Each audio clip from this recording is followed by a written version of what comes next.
in that moment, everything stood still for me. I'm so deep inside my own head, questioning everything, questioning my whole process. So I had to ask myself in that moment, as I go into the off season, what am I going to do? How am I going to respond?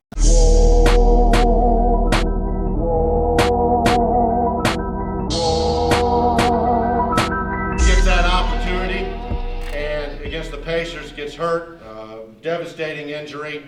And I can't tell you how impressed we talked about as our coaching staff, how impressed we were with him. Like, just really, really great head on his shoulders, high character, and a great example of work ethic. So Devin Cannady is going to talk to you from the Orlando Magic.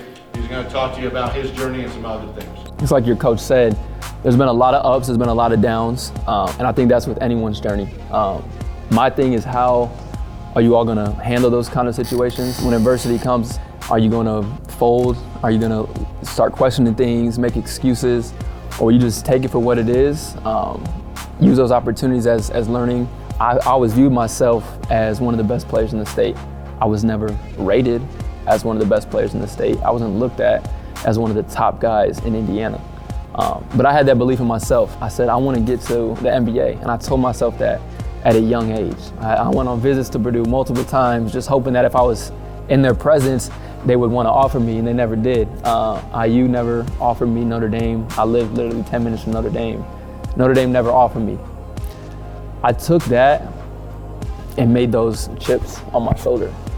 I use all these things on my journey, as I'm growing, as I'm going through this process, and use them as fuel. And I still do to this day. In my sophomore year, it was the first year in, I think, 10 years at Princeton that they made, and we made the NCAA tournament.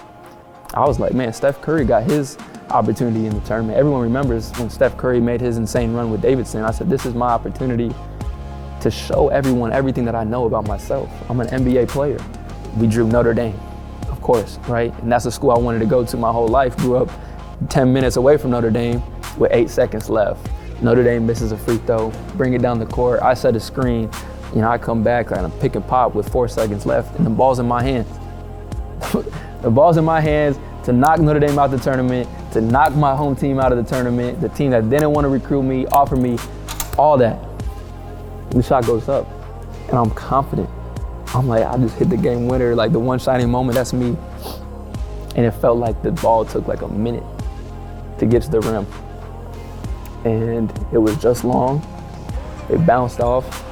The horn went, and I missed the shot against Notre Dame, the game winner to beat Notre Dame. We lost, and that moment, in that moment, everything stood still for me. I'm so deep inside my own head, questioning everything, questioning my whole process.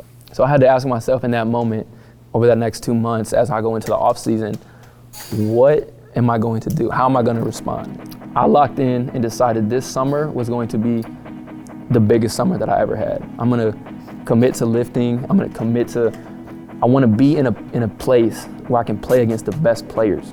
So I went to LA. I flew out to LA. I asked my coach, put me up in an internship. I don't care if I'm a janitor at a movie theater. Like, as long as I'm getting paid so I can live out in LA, I'm going to LA because I knew Rico Hines holds the best runs. If you look up the year I went out there, KD, Carmelo, LeBron, James Harden, Kyrie, everybody goes out to LA. I'm in the gym in LA, and I heard through word of mouth that they're playing at 1 o'clock. I showed up at 11. I said, I'm not letting this door be locked. I'm gonna find a way. If it is a window that's open, I'm gonna be in the gym. So I was in there at 11. I remember Kyrie pulled up at like 12. I remember Kyrie putting me in a blender, hitting me with some stuff where I swiped. He really just spin me behind the back. Like, I was like, this is why I'm here. I'm here to get cooked by Kyrie, cooked by James, maybe, hold my own against them, but learn and grow and be open to, being maybe the worst guy in the gym at times. But because I'm working hard, because I'm gonna come back every day hungry, I'm gonna get better. And I got a lot better that summer. Ended up getting workouts for 6 NBA teams before the draft, went undrafted, got picked up by the OKC Thunder. Brooklyn Nets signed me to the last 3 days of training camp. I didn't get in the game, but I guarantee you I was the first one in the ice bath in the morning. The head coach was in the weight room. It was only him and me. And I remember walking in, and he took his headphones off. And he said this like Mr. Miyagi stuff to me, and then put his headphones back in and kept working. He was like, you can't just want this. This can't be something that you want. You need this more than you need anything else. And then put his headphones back in and kept lifting. I said, I think I want this, but I gotta need it, right? Like it's almost like he knew exactly what I needed to hear. Like people that are trying to take your spot that need this game. They don't just want it. It's not something they do for joy or just because they like it. They need it for their family, for themselves. This is their way, just like me, to get to college so they can take care of their family. You can't have this kind of confidence if you don't put the work in. I don't know many people who work as hard as me or harder than me. So that's it, man. I'm still on my climb up, and I've been set down with an injury, but I think because of it, it's giving me opportunity to, have these conversations, man. So I just pray and I hope, man, you guys need it. You don't just want it, but you need it. Because if you do and you put that work in, good things are going to happen. Let's thank Devin again. That was great.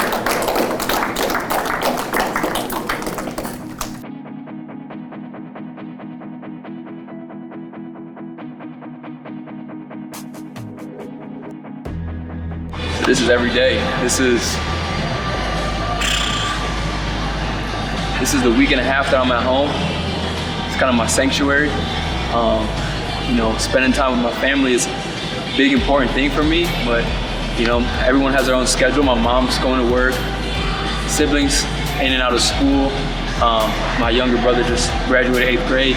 My sister's at home, so I dedicate this hour and a half, just mentally, physically, put myself here, focus on my body, my mind, and enjoy this process. I'm off the crutches and able to get around on my own weight with this boot. But come in here and just grind, get to it, put the work in, and then go back home and enjoy time with family.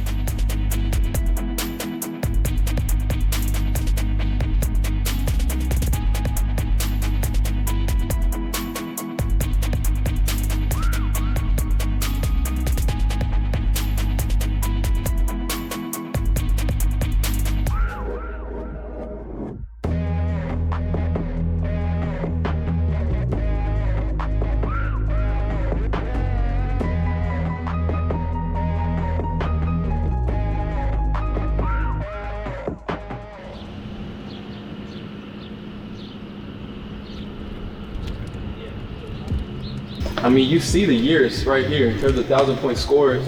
You got Demetrius Jackson. This is Demetrius Jackson Court. He started this whole thing. And when I came to Marion as a freshman, Demetrius and we talked about starting a dynasty. Like we wanted to build something that lasts. And you see it here, 2013, he was a senior my sophomore year. And Mike Hemingway underneath me was a freshman when I was a senior. So you have 3 across 6 years almost. 3 players that scored 1,000 points. We went to semi-state. Mike and I, my senior year, his freshman year, we went undefeated in the regular season. Did they count that as your rookie year? Yeah. Damn, that's tough. I'll be rookie of the year next year, bro. If I had a full season. So what's next? Really therapy all summer, just about back to the course. Getting out of this boot in a couple weeks, and then. You see, I want to play, bro. You see, I just want to shoot, which I will once, I get that full green light. So what about Indy? That's where you located at for a minute? I'll be in Seattle with my girl. When you plan on going there? Monday. That's why I'm up here real quick. Wanted to wrap and shoot before I head out. I've been seeing you since I got signed.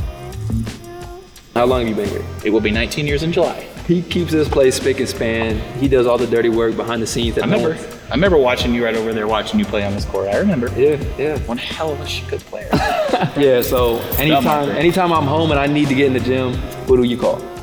Call BG. BG. Yep. That's my guy. Yeah. So I wanna document my comeback. Okay. Yeah, let's do it. Wait, are you doing it now? Oh. He's been doing it. You've been doing it. Oh. Hi, I'm Brian, by the way. I work here at Marion for almost 18 and a half, 19 years now. I am just glad that I can, be part of the Marion community and, keep my gym nice and neat for not just Devin, for all the spectators and the players and coaches and future players. That's it. That's great. And he does his job better than anyone could. So. Well, I try. I know. We all do. we set out to build a dynasty, and we did that. And I think that was our goal going into it.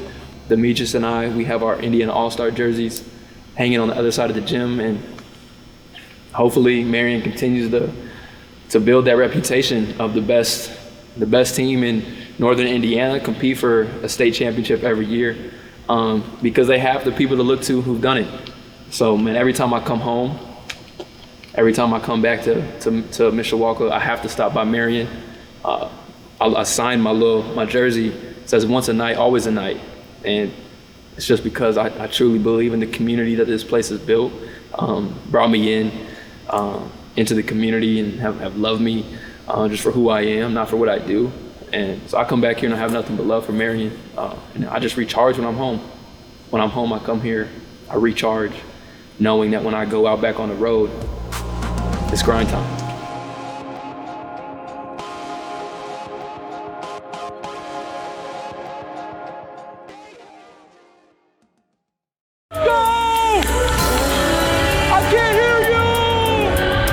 Birthday present to the Indy 500. It's been fun being home with family. We're going to celebrate my brother's birthday tomorrow.